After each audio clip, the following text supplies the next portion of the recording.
Hey guys, how are you doing? So it's Crypto Insight UK here, bringing you back another YouTube video.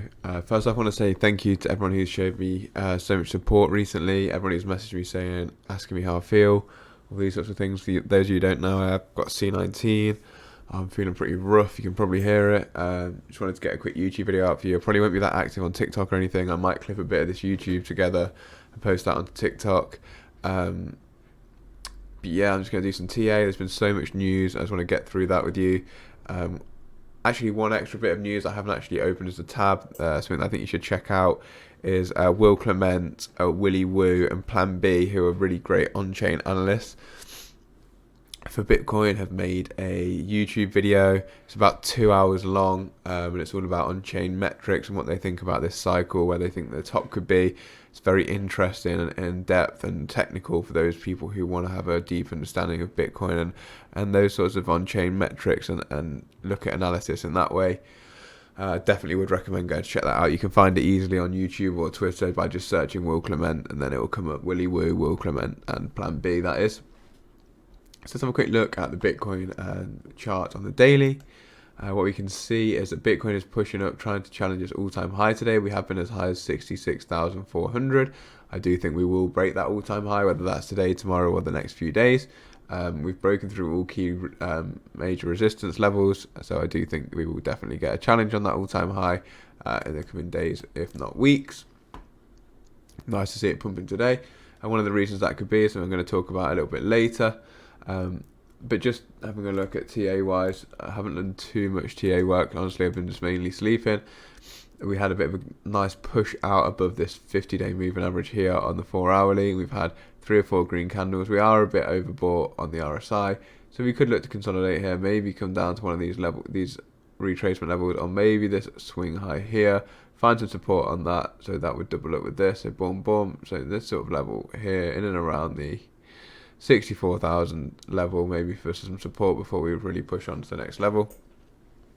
Have a quick look at Ethereum. Ethereum is actually at all-time highs, but I didn't even realize that. That's how not on the ball I am at the minute. Ethereum's at all-time highs right now, $4,700. That's awesome. And XRP has also broken out of the wedge that it's been stuck in, this downtrend. So it broke out of that downtrend here. I'm actually going to remove that now because it's kind of irrelevant. It's broken out of the wedge that it's been stuck inside of. We do need to break above this 141 level, then we're really targeting up here towards these 170 sort of area. Could we see like a retracement sort of, could we see a pattern happen a bit like this? And let me just show you what I think could happen. It's XRP, so it's catching on this wick up here, so it's using that support currently, putting a bit of a support level there. It's wicked down on the last 4-hourly, and on this 4-hourly it's there right now. Could we see a pattern a bit like this though? Down into here, use that as support, and out we go there. Wait for these moving averages to catch up. We could go like that and then get boom, boom, boom, boom, boom, boom, boom. Or, like I said, we could be building a support level here. We could just consolidate there a little bit and start to push off. Again, we are a little bit overbought on the RSI. Let's have a look on the hourly. I think we're madly overbought on the hourly for last check. Okay, now we've come back down. Okay, we're not so overbought on the hourly anymore, but it is kind of doing what I was saying on the hourly. Look, it's just consolidating on this support level here, which is this level. If I can get a nice little horizontal in here just to show you what I'm looking at.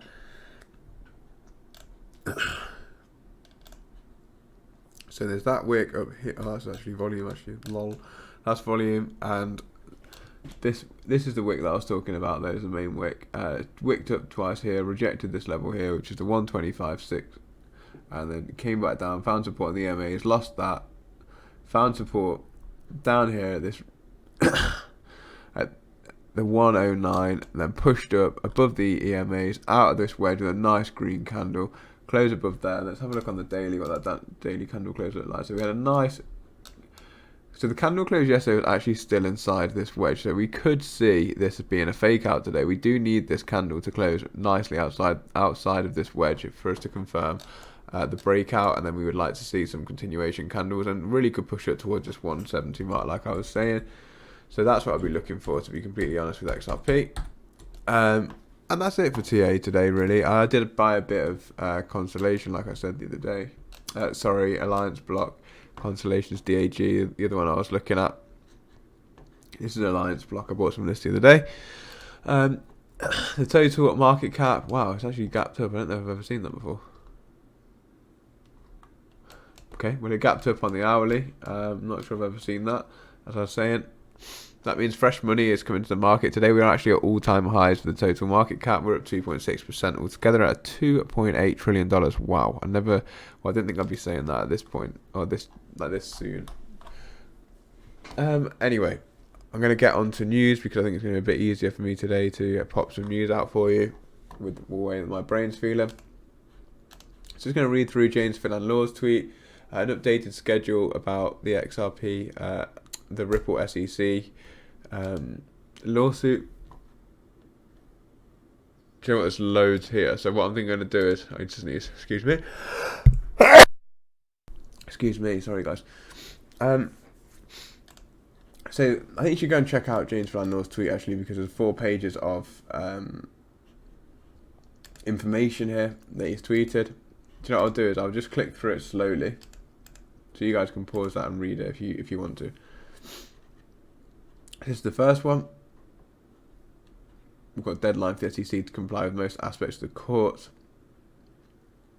21st October.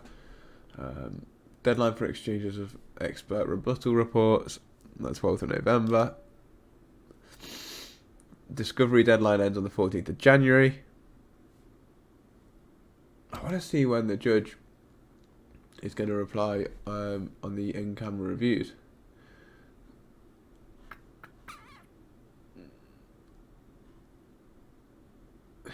He's just saying that they've got a lot to work on behind closed doors, even though it seems quiet. No further telephonic conferences have been scheduled to discuss anything at this time. So if that, this is something that I thought was very important actually, guys. It's a clip that I did actually put on my TikTok. And it is from 3 days ago, but I think it's important to watch this. It says the US Treasury sets the record straight. They're bullish on crypto. I think you might know the company that can help with their vision. And we did see something about, let me see if I can find that actually. Twitter. I want to see if I can find something. It's about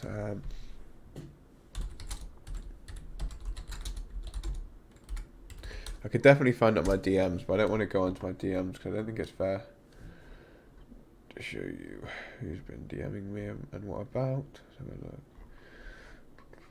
Well, I can't find it, but there was definitely something about Federal Reserve payments and XRP that came out yesterday. But let me just play this clip for you. Because my sense is that there may be a misconception about the relationship between the blockchain industry and the government on this issue.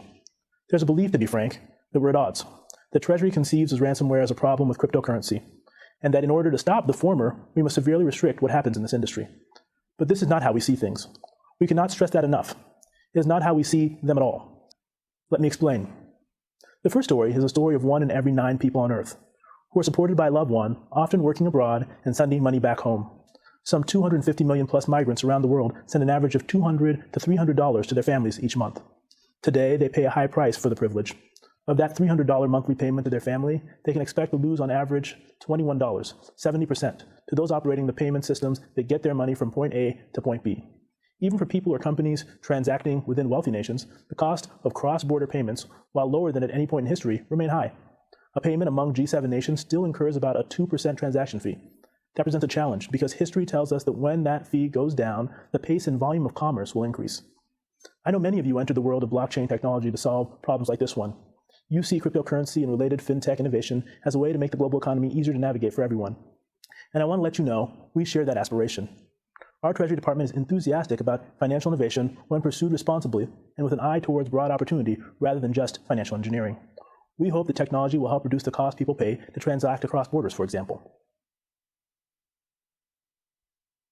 So, who do you think they're talking about there? I honestly do think that they are talking about cross-border payment company. They've got one based in America. Their eyes are on at the minute. Surely they're at least looking at Ripple. Surely they are. I can't see a world where they're not. Also, the XRP price has been pumping. Did I even talk about that in? I don't know if I even just talked about that in my TA. But yeah, the XRP price has been pumping. Obviously, we're at 125, 126 sort of area. No one really knows why. Like, there's speculation that it's a pre-Swell pump. So Ripple's Swell starts on the 9th of November, which is tomorrow. That's basically where they talk about what's been going on in this year, and they talk about what they're looking to do in the future. And there is actually at the minute a rumour that India is starting on ODL. So that's Ripple's on-demand liquidity. And there's a rumour that between India and the UAE and some other countries, ODL is going to be introduced. So if we see something like that, it could be massive for Swell. Could be massive. I genuinely believe something big's coming from Swell. So we've got this. Institutional crypto platform Backed expands services beyond Bitcoin, adding first altcoin to its roster. So Backed is like a crypto exchange, but it's kind of close with the banks. It kind of IPO'd on the sly and then gained 300% in terms of its market value. It's been a bit of a weird one, Backed has. It's adding Ethereum to its ecosystem partners and assets. Then we've had this news. Supply chain crisis hits Bitcoin as mining companies scramble to meet demand. This is happening quite a lot all over the space, and this was addressed in the Willy Woo YouTube video with Will Clement and Plan B that I talked about. Exchanges are running out of Bitcoin. Sorry, excuse me. The exchanges are running out of Bitcoin. Miners aren't getting it fast enough for the demand that there is, mainly for institutions and long-term holders. Whales are actually scooping up Bitcoin at this price, so that's why we are getting a bit of a supply shock coming through. And that leads on to my next point here. So this is Barry Silbert, and he is the founder and CEO of Digital Currency Group, or DCG, and they actually own Grayscale. He says, we continue to believe investors want and deserve the opportunity to invest in an ETF directly backed by Bitcoin. It's heartening to see bipartisan agreement at this point from whoever this is, Block Cautious, is that how you say it? Co-chairs Tom Emmer and Darren Soto. So they're basically saying they want a spot ETF and they think that they could get one. And then Barry Silbert this morning tweeted, it's going to be a big week. So he's the guy who owns Grayscale, as I just said, or he's the CEO of Grayscale, who are looking for a spot ETF. There's speculation of a spot ETF coming, and then he said it's going to be a big week. So that's, I think, why Bitcoin's pumping this morning. We've also got this. Spain Banco Santander, or Santander, is actively planning to launch its first Bitcoin ETF. So could we see a Bitcoin ETF coming in Spain, and could we see one coming in the US, a spot Bitcoin ETF? That would be huge for the market if we did see something like that. We've got this news of Bitcoin. New legislation seeks to use Bitcoin to pay salaries in Brazil. This was yesterday. This is mad. On November the 5th, a draft bill permitting Brazilian employees to be paid in Bitcoin was introduced in the nation's Chamber of Deputies. So, could we see something like that? And then if that was the case, then would they be able to spend that? And then would that essentially be legal tender? It's just a thought to go out there. Brazil's a massive economy. There's 300 million people in Brazil opposed to the 6.5 million in El Salvador. So it could be a great step for the Bitcoinization and adoption of Bitcoin worldwide. And then we're just going to go and finish on blockchain and gaming.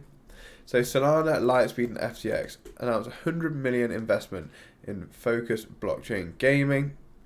So Solana Ventures, Lightspeed Partners, cryptocurrency exchange FTX announced $100 million investment initiative focused on investing in blockchain, gaming studios, tech and projects. Then we've had EA Games, blockchain and NFT hires hint at big things for the future. Basically, EA is saying that they want NFTs to be a big part of their